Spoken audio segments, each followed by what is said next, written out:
Donc bonjour à toutes et à tous. Je suis Myriam Victor et je suis ravie de vous accueillir pour cette toute première webconférence de l'année 2022. Et donc en premier lieu, je vous adresse au nom de Jury Travail tous nos voeux pour cette année 2022. Et nous sommes particulièrement fiers et heureux de continuer à vous accompagner dans toutes vos démarches et problématiques juridiques tout au long de cette nouvelle année. Donc la webconférence d'aujourd'hui est à destination des chefs d'entreprise, des RH, des élus de CSE et des délégués syndicaux, pardon. Et notre sujet du jour est la préparation des négociations annuelles obligatoires de 2022. Dans certaines entreprises, elles ont déjà commencé, dans d'autres, ça ne devrait pas tarder à démarrer. Alors, avant d'entamer cette webconférence, juste quelques mots pour présenter Jury Travail à ceux qui ne nous connaissent pas. Donc, Jury Travail est le leader de l'information juridique en ligne. C'est tout d'abord un très grand nombre d'articles sur l'actualité juridique et c'est surtout un abonnement qui vous donne accès à une base documentaire juridique rédigée dans un langage clair. Cet abonnement vous donne également accès à de nombreux modèles de courriers ou de contrats. Et il vous donne accès enfin à notre équipe de juristes qui est basée à La Rochelle et qui répondent à toutes vos questions par téléphone. D'ailleurs, à la fin de notre webconférence, nous vous communiquerons un lien qui vous permettra de tester notre service en posant votre première question gratuitement à nos juristes. Donc, Jury Travail, c'est également un réseau d'avocats auquel appartient Maître Rosine de Matos, avocate au barreau de Paris, que nous avons le plaisir de retrouver aujourd'hui. En effet, Maître de Matos avait précédemment participé à l'une de nos webconférences sur la gestion de la Covid-19 en entreprise, sujet que nous allons devoir remettre au programme d'une nouvelle webconférence le 20 janvier. Et nous vous partagerons à la fin le lien qui vous permettra de vous inscrire à cette webconférence. Donc, bonjour à vous, Maître, et merci beaucoup d'être parmi nous. Bonjour Myriam, bonjour à tous, merci à vous.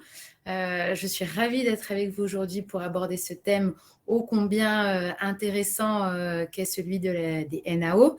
Et avant toute chose, évidemment, meilleurs vœux à tous, que nous ayons une année belle et douce et surtout pleine de challenges professionnels pour tout le monde.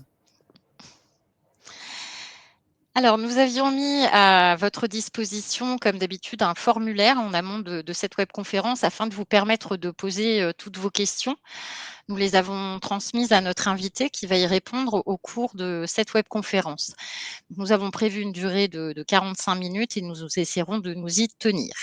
Et comme d'habitude, quelques jours après cette webconférence, vous recevrez par email la vidéo.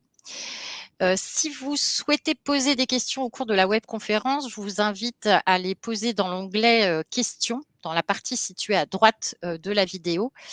Et je remercie vivement ma collègue Élodie qui répondra à vos questions en vous orientant vers des dossiers ou des articles de notre site. Donc pour les habitués, ne vous inquiétez pas, Marine va très bien, elle est juste en congé pour le moment. Et vous la retrouverez à notre prochaine webconférence. Alors, si vous avez besoin de conseils juridiques, je vous invite à contacter Maître de Matos, dont vous voyez les coordonnées sur la présentation. Donc, toutes les questions reçues ont été regroupées sous différentes thématiques. D'abord, l'organisation des négociations annuelles obligatoires. Donc, l'acronyme consacré, c'est NAO.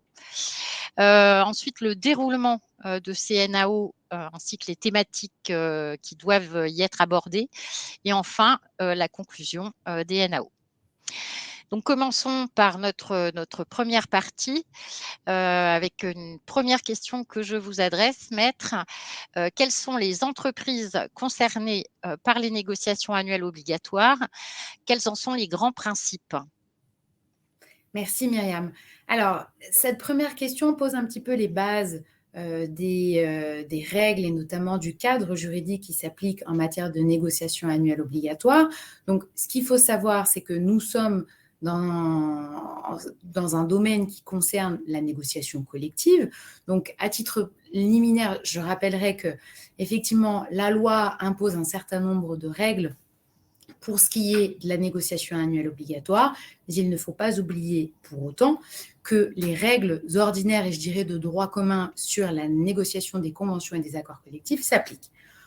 Pour revenir plus précisément sur les entreprises concernées, alors il faut savoir, et encore une fois, ça sera mon premier point, qu'on reprend la règle qui s'applique en matière de négociation et de convention, de négociation d'accords ou de conventions collectives. Donc, l'idée, c'est qu'il s'agit des entreprises qui relèvent du champ professionnel qui est défini par le Code du travail et qui englobe l'industrie, le commerce, l'agriculture, les professions libérales, les syndicats professionnels, les employés de maison, les concierges, les employés d'immeubles d'habitation. Deuxième point, et là on arrive vraiment sur les conditions spécifiques propres à la négociation annuelle obligatoire, il s'agit des entreprises où il existe une ou plusieurs sections syndicales de syndicats représentatifs.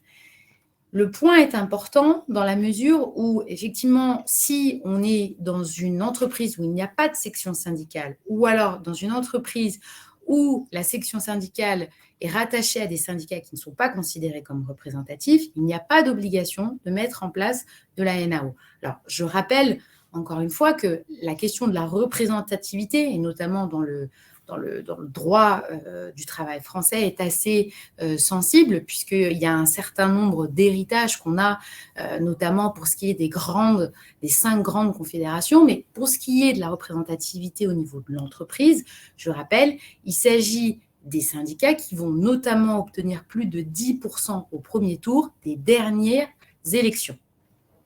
Dernier point, en termes de conditions, pour obliger les entreprises pour considérer que les entreprises sont obligatoirement soumises à la négociation annuelle obligatoire, il s'agit des entreprises qui sont pourvues de délégués syndicaux.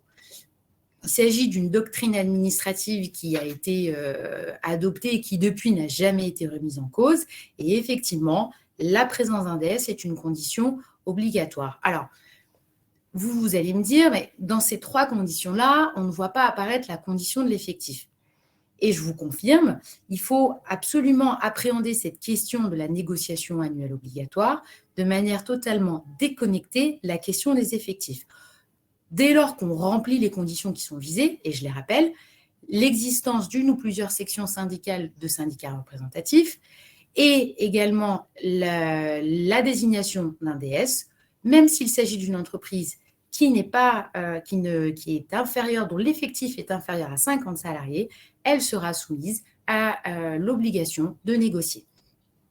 C'est un point important parce que c'est vrai que dans les entreprises de plus de 50 salariés, la désignation d'un DS, elle intervient, mais elle peut intervenir, mais la condition préalable, c'est la constitution de la section syndicale.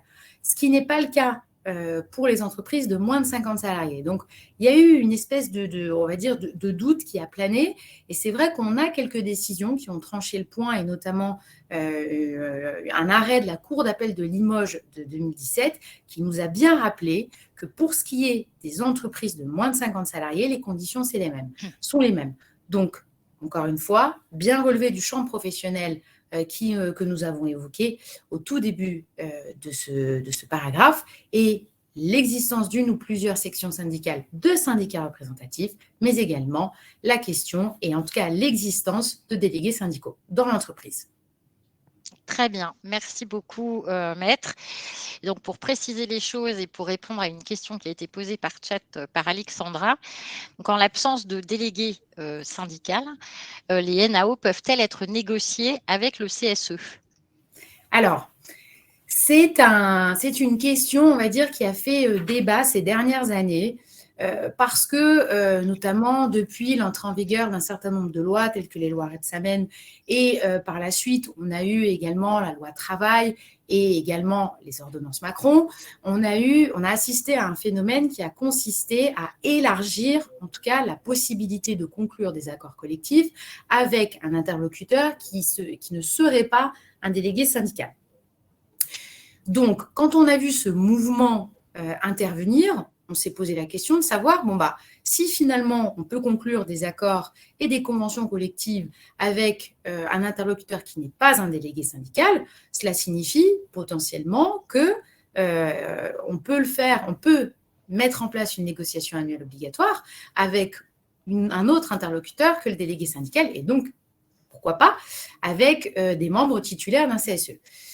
À notre sens, c'est vrai que la question n'a pas été tranchée, on va dire, de manière précise, notamment par la Cour de cassation.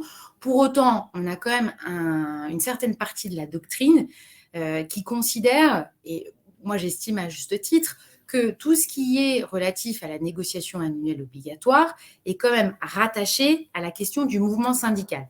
On parle, comme on l'a déjà dit tout à l'heure, de sections professionnelles, de sections syndicales, de syndicats représentatifs. On parle également de délégués syndicaux. On parle de la délégation syndicale qui vient et qui se présente pour négocier. Donc, tout ça nous laisse penser, en tout cas, qu'il s'agit plutôt du précaré des délégués syndicaux et qu'aujourd'hui, en tout cas, en l'état, si dans une entreprise, il n'y a pas de délégué syndical, la NAO, en tout cas la négociation annuelle obligatoire, n'est pas de mise. D'accord, très bien. Merci beaucoup. Alors, l'employeur... alors, pardon, je reformule la question. Qui doit avoir donc l'initiative d'ouverture des NAO, l'employeur ou les organisations syndicales? Et une question qui nous a été envoyée, lorsque l'employeur est à l'initiative des NAO, les organisations syndicales peuvent-elles en demander le report? Alors, effectivement, l'employeur doit prendre l'initiative d'organiser la négociation annuelle obligatoire. Je rappelle, et on reverra ce point-là un petit peu plus tard, qu'il ne s'agit pas d'une obligation de résultat, il s'agit d'une obligation de moyens. Donc, son obligation, c'est mettre en place la négociation annuelle obligatoire. Pour autant, il n'a pas d'obligation de parvenir à un accord. Il doit le faire, effectivement, dans un certain délai que nous verrons tout à l'heure. Néanmoins, s'il ne le fait pas, effectivement, il est possible, et on le verra, c'est la question, enfin, ça fait partie des questions qui ont été posées, les organisations syndicales peuvent également prendre l'initiative de manière à pallier, entre guillemets, la carence de l'employeur. Lorsque l'employeur est à l'initiative, la question est de savoir si un report est possible. Alors, il faut savoir qu'en matière de négociation annuelle obligatoire, il est possible notamment de conclure ce qu'on appelle un accord d'adaptation qui permet notamment de prévoir le calendrier, les thèmes, la fréquence des réunions. Lorsque nous sommes dans une telle situation, il est vrai que demander un report paraît surprenant puisque les parties se sont déjà mis d'accord sur un certain calendrier. Par ailleurs, il ne faut pas que cette demande paraisse dilatoire, c'est-à-dire de manière à perdre un petit peu, à faire perdre du temps et de manière injustifiée. Donc, je dirais qu'il faut être prudent avec ces questions de report en fonction de la situation dans laquelle on se trouve. Alors, en effet.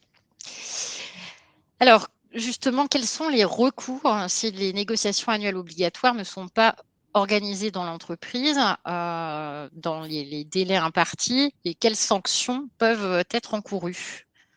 Alors, on a permis, je le disais, aux organisations syndicales, effectivement, de pallier la carence de l'employeur, de manière à ce qu'on ne se retrouve pas dans une situation où on lui laisse le monopole et si jamais il ne déclenche pas la négociation, on serait dans une situation où l'entreprise, finalement, n'aurait pas eu de négociation et les salariés, surtout, seraient privés de la possibilité éventuelle de bénéficier d'avantages qui seraient issus de cette négociation. Donc, on a donné la possibilité, effectivement, aux organisations syndicales de prendre l'initiative, sachant qu'on apprécie différemment la situation en fonction du thème de la négociation. C'est-à-dire que, en termes de laps de temps, on va regarder notamment si on est en matière de négociation annuelle sur la rémunération, sur le temps de travail, sur la valeur ajoutée et l'égalité professionnelle, si on est sur ce thème-là, par rapport à la dernière négociation, on va laisser un délai de 12 mois. Passé ce délai, les organisations syndicales peuvent prendre l'initiative de organiser la négociation annuelle obligatoire, et donc elles vont en informer l'employeur qui, lui, de son côté, doit effectivement, dans les 8 jours, transmettre la demande aux autres organisations représentatives, et ensuite la négociation s'organise dans un délai de 15 jours.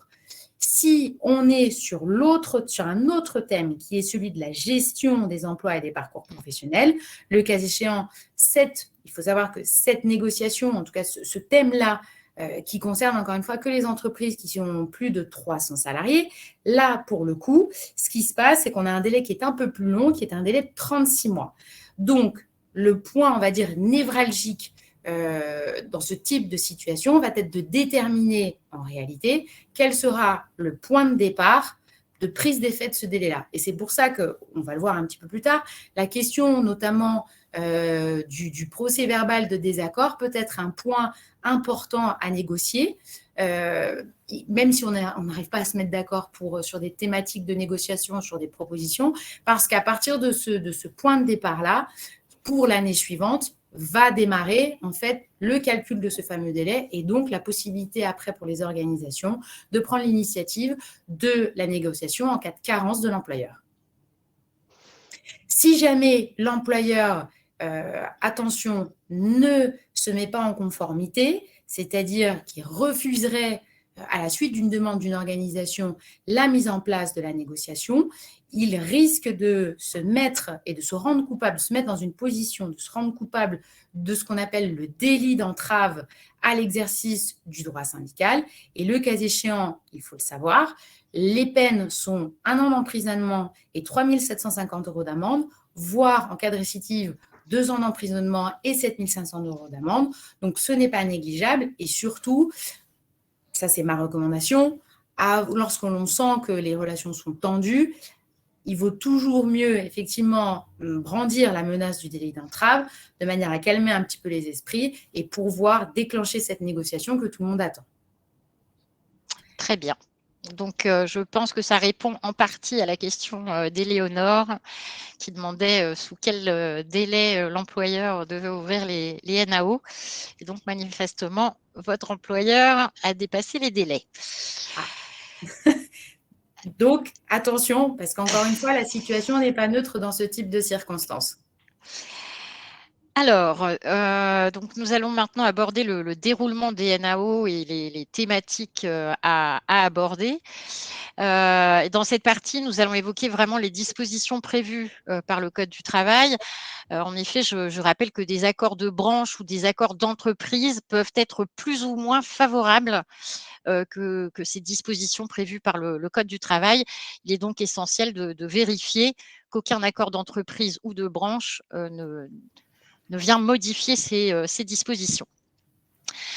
Alors, commençons par le commencement avec la réunion d'ouverture des NAO. Elle doit avoir un contenu spécifique. Quel est-il ? Alors, si vous me permettez, Myriam, je vais juste faire une toute petite parenthèse puisque vous parliez effectivement de la question de la négociation et de l'articulation entre les différents niveaux de négociation. On n'en a pas parlé, mais juste un tout petit point, si je peux me permettre, sur le niveau des négociations. D'une manière générale, la négociation se passe toujours dans l'entreprise.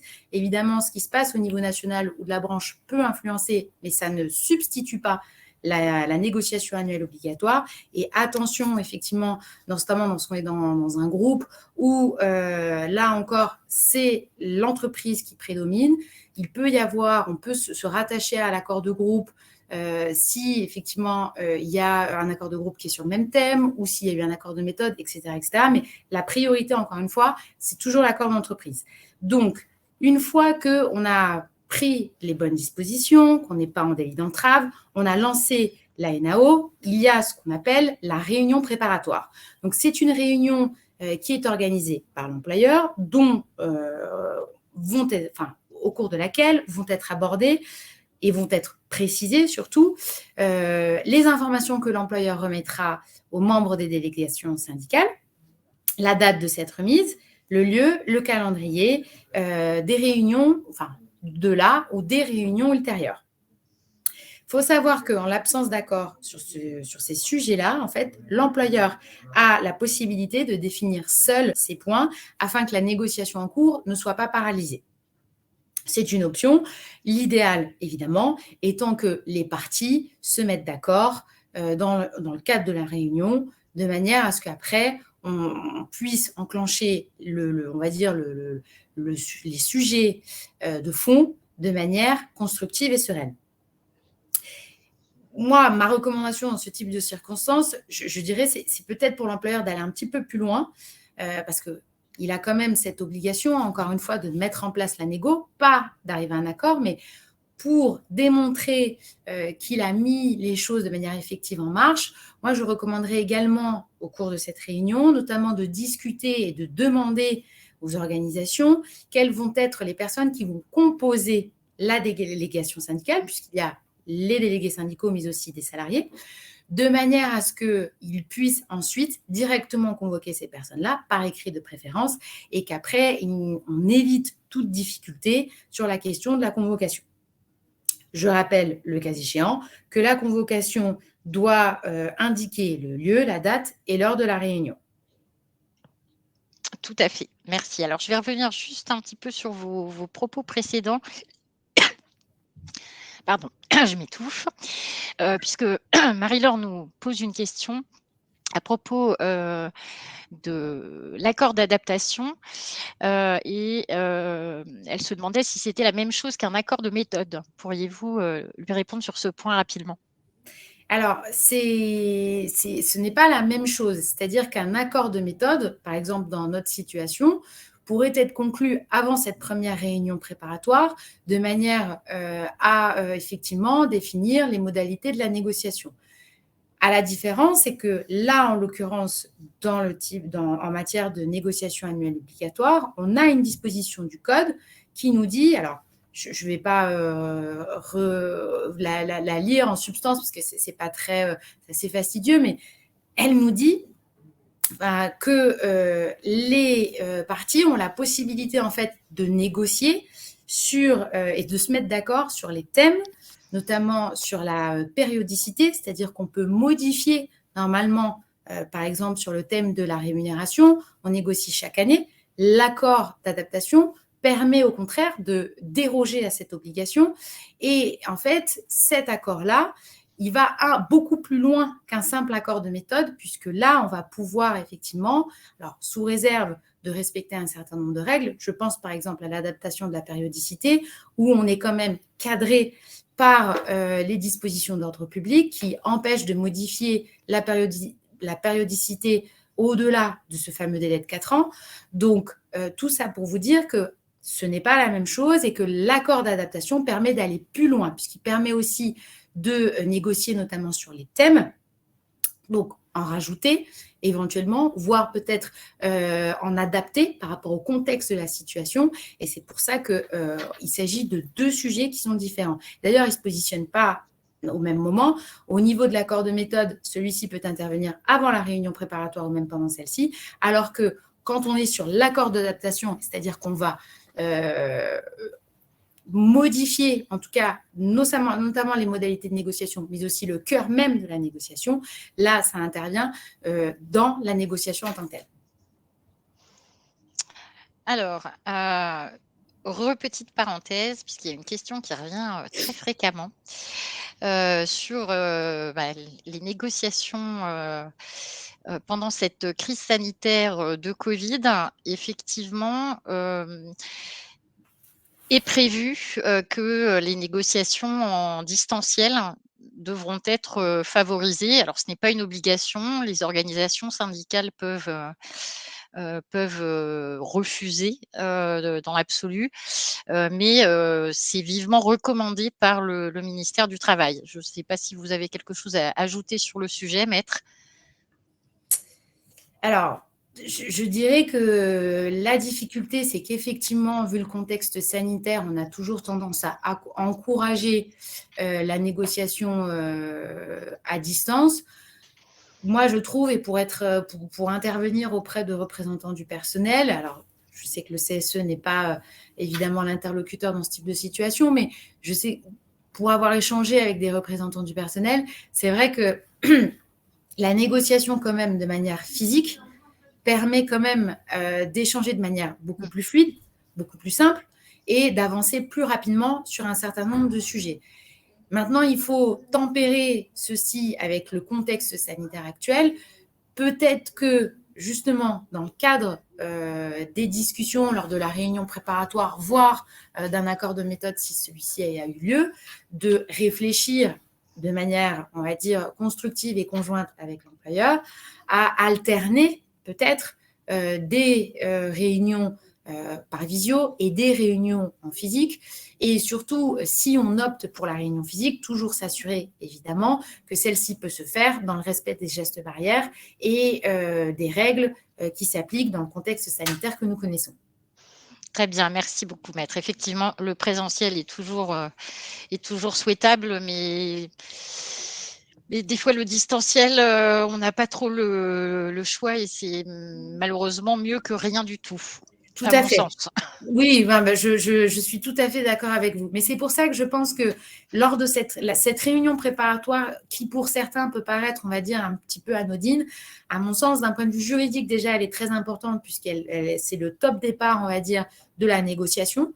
Donc, c'est elle qui démarre, en fait, les choses, et notamment d'un point de vue calendrier, il ne faut pas l'oublier. Et par ailleurs, elle permet quand même d'aborder un certain nombre de sujets. Et pour moi, si cela n'a pas pu être abordé avant, peut-être que justement, c'est dans le cadre de cette réunion préparatoire qu'on peut aborder cette question-là et dire, en tout cas faire passer l'idée que le présentiel reste quand même si l'idée n'est pas de revenir sur le contexte sanitaire, mais un petit peu de présentiel à tout le moins, peut-être quand même peut faciliter sur certains sujets la négociation ou à tout le moins les échanges. Tout à fait.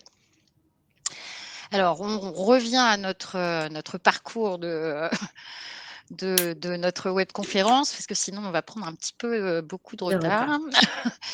Alors, quels documents peuvent être demandés donc, par les organisations syndicales en vue de ces négociations annuelles obligatoires et dans quelle mesure un employeur peut-il refuser la communication d'un ou de plusieurs documents?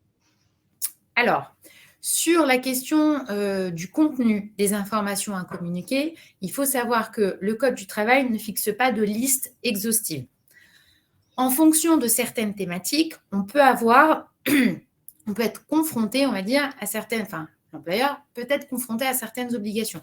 Je pense notamment sur la question de la rémunération et des salaires effectifs, temps de travail, partage de valeur ajoutée, où là, l'employeur doit absolument communiquer, c'est fixé par le Code du travail, les informations relatives à la mise à disposition. C'est-à-dire que si on a de la mise à disposition dans l'entreprise, les informations doivent être communiquées obligatoirement aux organisations qui vont négocier. D'une manière générale, à mon sens, ce qui doit prévaloir dans ce type de circonstances, c'est le principe de la loyauté. Et d'une manière générale, au-delà de la négociation annuelle obligatoire, dans les relations entre l'employeur et les représentants des salariés au sens large, que ce soit les membres du CSE ou que ce soit les DS, enfin les délégués syndicaux, le principe de loyauté dans la communication est fondamental. Rappelez-vous, on l'a dit, lorsqu'on négocie des accords collectifs, et quand c'est le cas, par exemple, avec des représentants du personnel ou même en matière de consultation, le principe est que les délais, par exemple, ne partent que si les représentants de l'emploi de salariés ont eu toutes les informations nécessaires pour rendre leur avis. C'est le même principe en matière de négociation annuelle obligatoire, c'est-à-dire qu'il faut donner toutes les informations nécessaires pour permettre aux organisations de pouvoir négocier. Alors, dans le cadre d'un accord de méthode, on en a parlé, en amont de la réunion préparatoire ou pendant celle-ci, on peut effectivement également s'interroger ou en tout cas définir un certain nombre de contenus. C'est possible, ce n'est pas une obligation.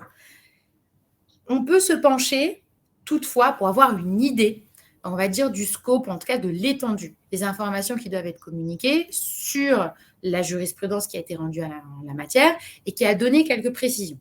Sur la question de la rémunération, notamment des salariés, on a quelques indices. On a des décisions qui nous ont dit, par exemple, qu'il ne fallait absolument pas communiquer d'informations individualisées.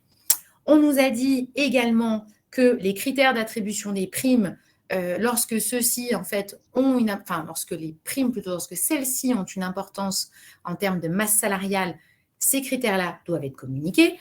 On nous a dit également que tout ce qui concernait les grilles de classification, qu'elles soient de nature conventionnelle ou tout simplement interne à l'entreprise, doivent être communiquées. On nous a dit également, notamment sur la question des salaires, qu'est-ce que cette notion de salaire ? On nous a précisé notamment que les salaires bruts devaient être communiqués, que tout ce qui était relatif aux primes et aux avantages en nature également, et il y a certaines décisions qui nous ont même apporté la précision selon laquelle les accessoires de salaire à caractère collectif, quand ils sont issus d'usage, doivent être communiqués. À toutes fins utiles, moi, là encore, ce n'est qu'une recommandation personnelle, les négociateurs peuvent, au-delà des informations qui sont communiquées par l'employeur, également d'eux-mêmes prendre l'initiative de se renseigner sur des éléments, on va dire, extérieurs, mais qui peuvent influencer sur la négociation. Je pense évidemment aux informations qui sont notamment communiquées par l'INSEE sur l'inflation, sur le coût du travail, sur le coût de la vie. Toutes ces informations-là, quand elles sont combinées ensemble, elles permettent quand même de donner des indicateurs qui sont importants pour le positionnement vis-à-vis de l'employeur. Nécessairement, chacun n'a pas la même, n'est pas, on va dire, habité par le même impératif, et il s'agit, en l'occurrence, de données qui sont parfaitement objectives.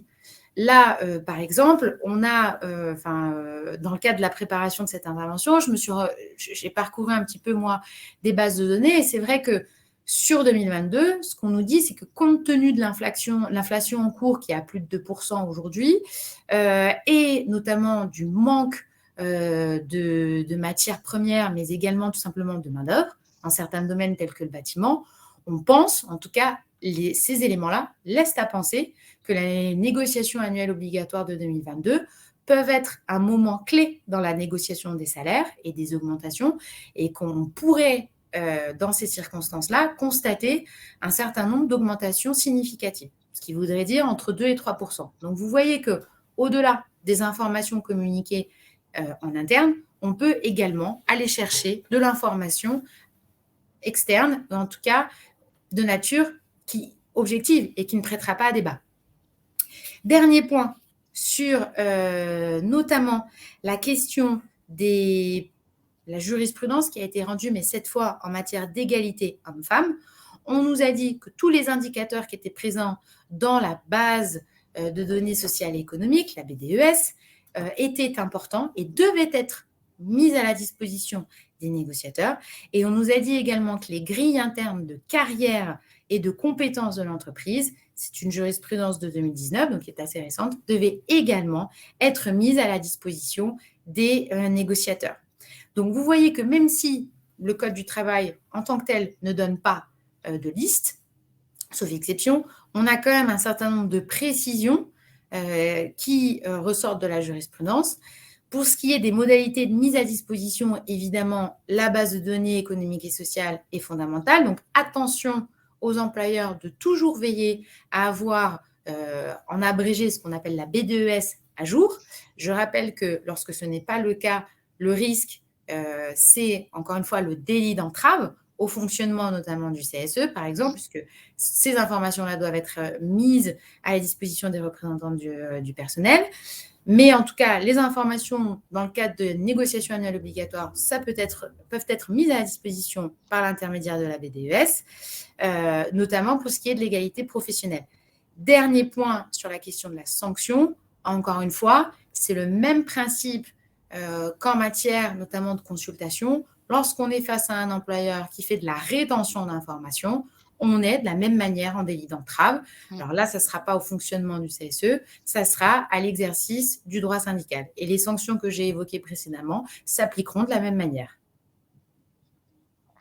Très bien. Il y a certains de nos internautes qui demandent des précisions sur la grille interne de carrière. Si vous pouviez faire bref, parce qu'il faut qu'on avance aussi au niveau de la webconférence. Qu'est-ce que vous appelez une grille interne de carrière? Alors, dans certaines entreprises, soit on peut mettre en place une grille interne spécifique, soit parce qu'il n'y a pas de grille dans la convention collective, ça arrive, soit parce que la grille de la convention collective n'est peut-être pas adaptée. Je rappelle encore une fois que la liberté contractuelle a une certaine place dans les échanges entre les salariés et l'employeur et qu'on peut adapter, notamment dans un sens qui est évidemment plus favorable pour le salarié, cette grille-là. Et le cas échéant, lorsqu'on a une grille de carrière ou une grille de classification interne, celle-ci, évidemment, doit être mise à la disposition des négociateurs de manière à ce qu'ils sachent, en fait, par catégorie et notamment par sexe, à quel niveau les salariés se positionnent. Très bien, merci beaucoup. Je vous en prie. Alors, on revient aux thématiques qui doivent faire l'objet des négociations, enfin qui doivent rentrer dans le cadre des négociations annuelles obligatoires. Quelles thématiques doivent faire l'objet d'une négociation annuelle?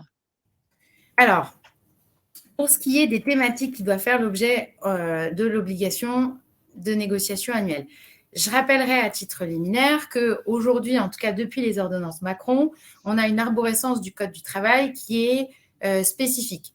Et elle se déroule en 3 temps. Le premier concerne l'ordre public. Le deuxième, c'est ce qui relève du champ de la négociation collective. C'est notamment là où on a justement la question de l'accord d'adaptation.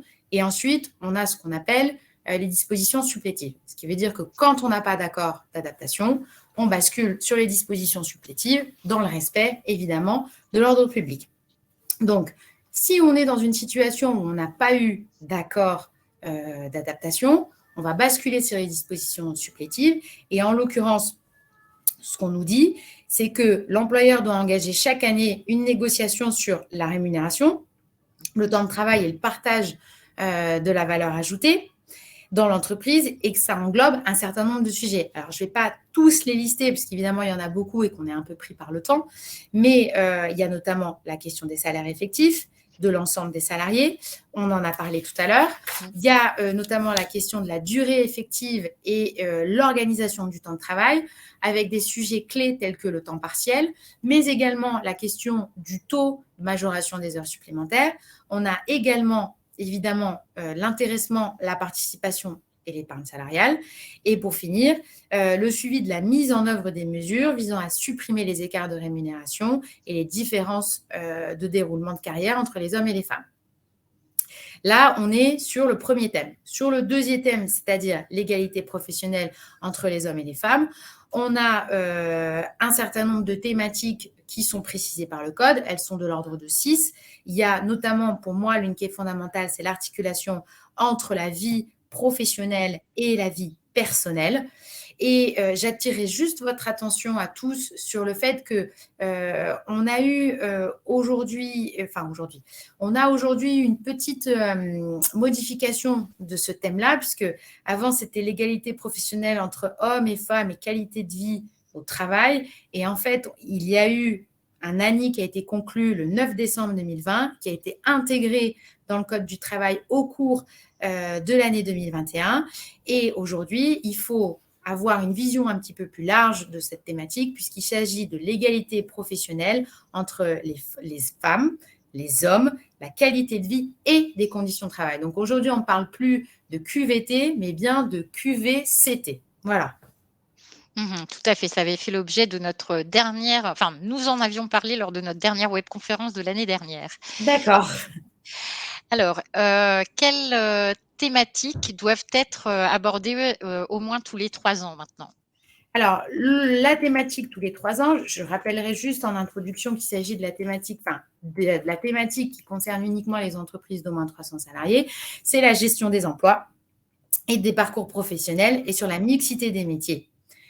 Il y a évidemment des sous-thèmes qui sont rattachés à cette thématique. Donc, j'en citerai juste quelques-uns pour pas que ce soit trop fastidieux. La mobilité interne, la formation professionnelle, le déroulement de carrière des salariés exerçant des responsabilités syndicales, évidemment. Ce qu'on sait par rapport à toutes ces thématiques-là, en tout cas la précision que nous donne le Code du travail, c'est que les négociateurs doivent notamment s'appuyer sur les orientations stratégiques de l'entreprise et ses conséquences. Très bien, merci beaucoup. Alors, compte tenu du fait qu'on a répondu à plusieurs de vos questions, on a pris un petit peu de retard, je préfère vous prévenir, donc on risque de déborder un tout petit peu, Le le temps format. imparti. Voilà. Alors, la périodicité, des négociations, obligatoires peut-elle être modifiée et si oui, comment? Et dans quelles limites la périodicité des négociations peut-elle être augmentée? Alors, il s'agit effectivement d'une des prérogatives de l'accord d'adaptation que nous avons évoqué Mmh, tout à l'heure, tout à qui fait. permet effectivement d'ajuster la périodicité, mais dans une certaine limite, notamment 4 ans. Et pourquoi? Parce que les dispositions d'ordre public, au tout début justement des articles qui sont relatifs à la négociation annuelle obligatoire, on nous dit que notamment la question de la rémunération et évidemment l'égalité professionnelle sont des thématiques qui doivent être abordées au moins tous les 4 ans. Donc c'est pour ça qu'on a retenu cette limite-là, dans la mesure où on peut changer la périodicité. En l'absence d'accord d'adaptation, c'est chaque année. Dans le cadre de l'accord d'adaptation, on peut changer, on peut faire tous les 2, tous les 3 ans. La limite, c'est juste 4. Pourquoi? Parce qu'on se conforme aux dispositions d'ordre public. Merci beaucoup. Alors, pendant le déroulement des négociations annuelles obligatoires, un employeur doit-il arrêter, des décisions, unilatérales concernant l'ensemble des salariés? Si oui, dans quel cas? Alors, j'ai parlé tout à l'heure du principe de loyauté, Mmh, qui prévaut, à mon sens, dans toutes les négociations et dans les rapports d'une manière plus générale entre l'employeur et ses interlocuteurs, notamment lorsque ceux-ci représentent au sens large les salariés. Et là encore, on le retrouve justement dans cette question de quelles sont les prérogatives de l'employeur pendant la négociation annuelle obligatoire, puisque on nous dit que la négociation doit être réelle et non formelle, ce qui signifie évidemment que l'ordre du jour et les revendications des syndicats doivent être discutées de façon approfondie, loyale, avec des propositions qui sont analysées et discutées. Et on va même plus loin, puisque le code nous dit, tant que les négociations sont en cours, l'employeur ne peut pas prendre de décision unilatérale collective dans les matières sur lesquelles elle porte, sauf urgence justifiée. C'est un article, c'est 2242-4. Donc, sur la question de la notion des négociations en cours, je parlais tout à l'heure de l'importance de la réunion préparatoire, puisque évidemment, la réunion préparatoire donne le go pour la question de la notion de négociation en cours. Même si elle est finalement reportée, peu importe. Cette date-là, c'est le point de départ. Ensuite, ce qu'il faut déterminer, c'est évidemment la question de la fin des négociations. Alors, lorsqu'on a un accord qui est conclu, on le sait. Lorsqu'on a un désaccord qui est formalisé par un procès verbal de désaccord, c'est simple, signé conjointement. La question sera un petit peu plus sensible si on a un PV, mais qui a été signé unilatéralement par l'employeur. Autre question, quelles sont dans ce type de situation les décisions qui vont être interdites? On l'a dit, sur les matières traitées et celles qui sont de nature collective. Ce qui veut dire que parallèlement à la négociation annuelle obligatoire, l'employeur peut prendre des décisions individuelles pour chaque salarié, enfin pour certains ou chaque salarié, notamment en ce qui concerne l'augmentation individuelle personnelle. Mais attention, il ne s'agit pas de détourner le dispositif. Et dès lors qu'un certain nombre de salariés seront concernés par ce type de situation ou de décision, on va estimer qu'on est dans une décision qui sera de nature collective. Dernier point, c'est la question de l'urgence. Aujourd'hui, concrètement, le code n'a pas précisé ce qu'il fallait entendre puisque c'est l'exception, hein, sauf urgence. Aujourd'hui, on n'a pas de précision. que ce soit par l'administration ou la jurisprudence. Donc, à voir en fonction de la situation, mais à mon sens, pour l'employeur, aller sur le terrain de l'urgence, ça restera risqué, dans la mesure où, de manière générale, la jurisprudence nous a quand même clairement laissé entendre que les juges sanctionnent de manière assez rigoureuse les décisions qui sont prises par l'employeur sous couvert d'urgence ou sous couvert de décision individuelle, de manière à ne pas, encore une fois, court-circuiter la négociation qui est en cours. Et en termes de sanctions, on en a de plusieurs natures. Alors évidemment, le délit d'entrave peut être utilisé, mais on a tout simplement des décisions où on a vu que les juges avaient considéré que la décision qui avait été prise était nulle. Ils ont aussi considéré que, par exemple, les sanctions qui avaient été prises à l'égard de salariés qui n'avaient pas respecté la décision individuelle étaient également nulles. Et on a même des décisions où le juge a tout simplement suspendu la décision de l'employeur. Donc, c'est pour ça que il faut être très prudent quand on est en matière de négociation annuelle obligatoire et il faut être surtout loyal. On négocie, donc à côté de ça, on n'essaye pas de court-circuiter la négociation en prenant des décisions individuelles. Merci beaucoup de ces précisions et on va revenir sur le procès verbal de désaccord, mais effectivement, il vaut mieux s'entendre. Enfin, les Anglais ont une phrase que j'aime beaucoup à ce sujet, c'est "We agree to disagree", et là, c'est vraiment tout à fait ça. C'est vrai. Alors, nous abordons donc notre dernière partie. Il reste juste 3 questions pour les personnes un petit peu pressées. Voilà, Je vais c'est essayer juste de faire court. pour vous préciser un petit peu que ça ne devrait pas durer trop longtemps non plus. Donc, c'est justement à propos de la conclusion des NAO. Donc, si les négociations annuelles obligatoires aboutissent à un accord, quelles sont les conditions de validité de cet accord et où doit-il être déposé? Alors, vous vous rappelez ce qu'on s'était dit au tout début. Là, on repart sur les conditions de droit commun, c'est-à-dire conditions de validité, un accord majoritaire, c'est-à-dire un accord qui va être signé avec un ou plusieurs syndicats représentatifs ayant recueilli plus de 50% des suffrages exprimés en faveur du syndicat lors du premier tour des dernières élections professionnelles.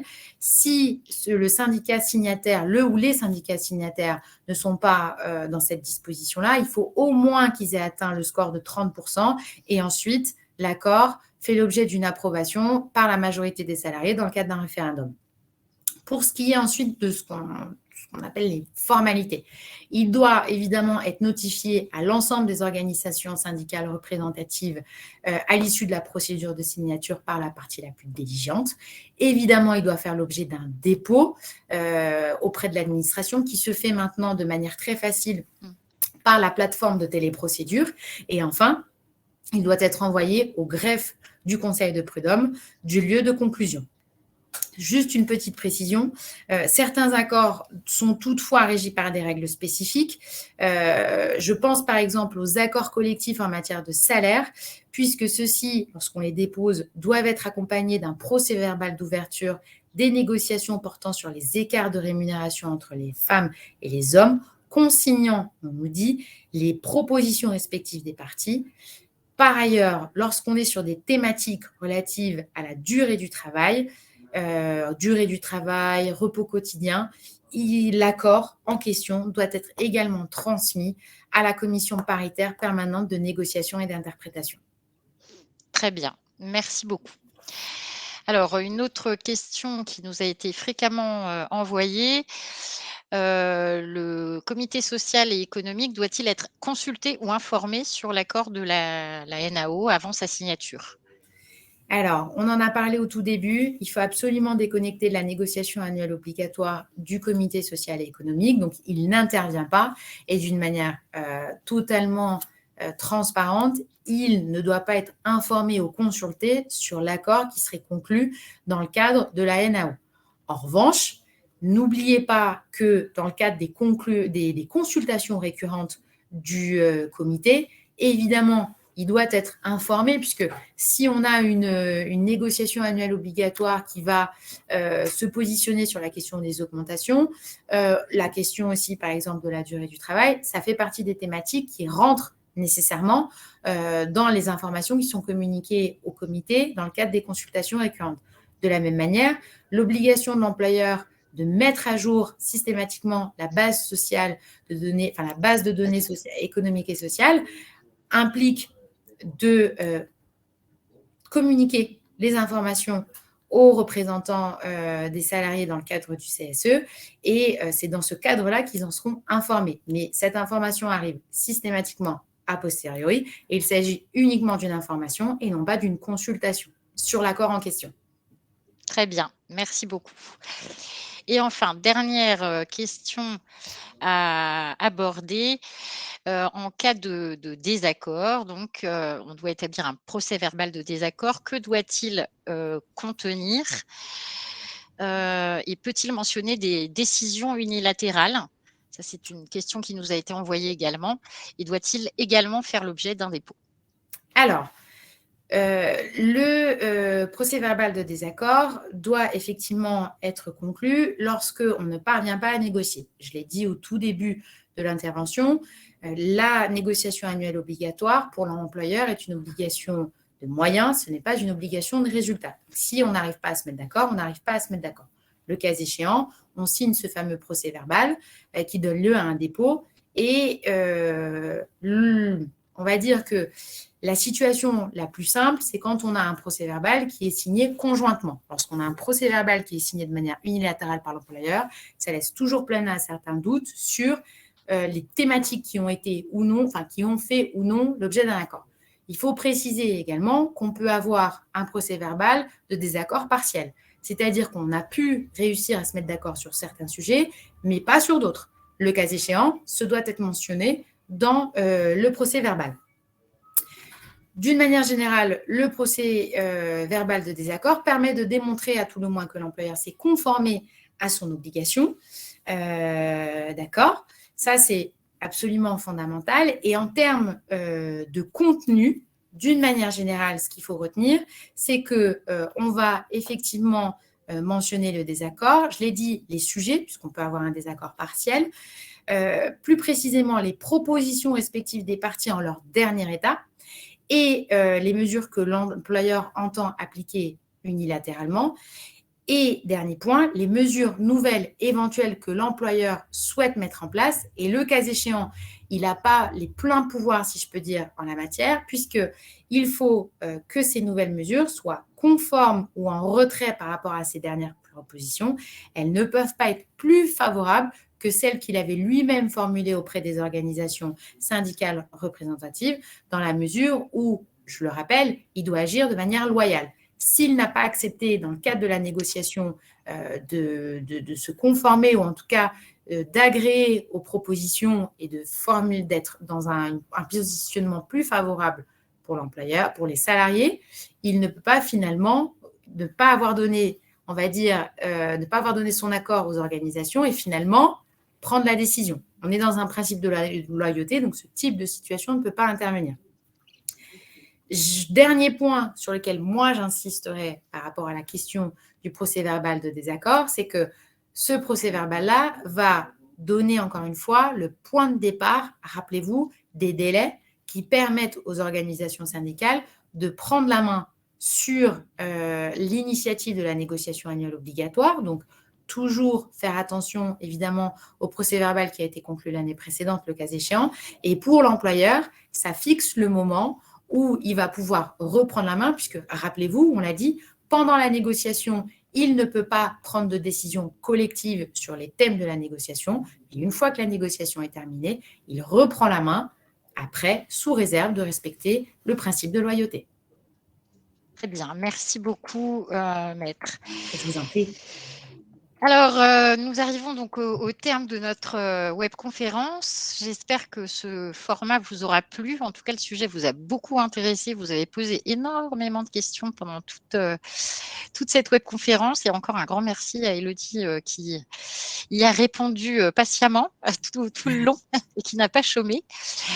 Donc, n'hésitez pas à contacter Maître de Matos, dont je vous remets les coordonnées à l'écran pour tout conseil juridique supplémentaire. N'hésitez pas également à nous donner votre avis sur cette webconférence. Votre avis nous importe. Et Élodie vous transmet actuellement le lien par chat pour vous permettre de nous donner un avis. Excusez-moi. Et comme annoncé donc au début de la webconférence, nous vous donnons donc la possibilité de poser votre première question gratuitement à nos juristes. Là encore, Élodie vous transmet le lien via la fenêtre de chat. Petit message à mes collègues élus qui seraient présents à cette webconférence. Je vous invite à nous rejoindre dans nos 2 groupes privés sur Facebook et sur LinkedIn où nous pourrons continuer les échanges. Enfin, je vous donne donc rendez-vous pour notre prochaine webconférence. Elle aura lieu jeudi 20 janvier à 14 h et nous y évoquerons donc les dernières mesures sanitaires à appliquer en entreprise, les éventuelles conséquences de la mise en place du pass vaccinal qui est en cours de discussion en ce moment. Et donc, comme aujourd'hui, cette webconférence s'adressera aux chefs d'entreprise, aux RH et aux représentants du personnel. Et Élodie vous transmet le lien, enfin vous a transmis, pardon, le lien d'inscription. Donc merci encore, Maître de Matos, d'avoir accepté d'animer cette webconférence avec moi et merci d'avoir répondu aux nombreuses questions de nos internautes. Merci à vous, Myriam. Merci à tous. Merci à tous d'avoir assisté à cette webconférence. Au revoir et à très bientôt. Au revoir.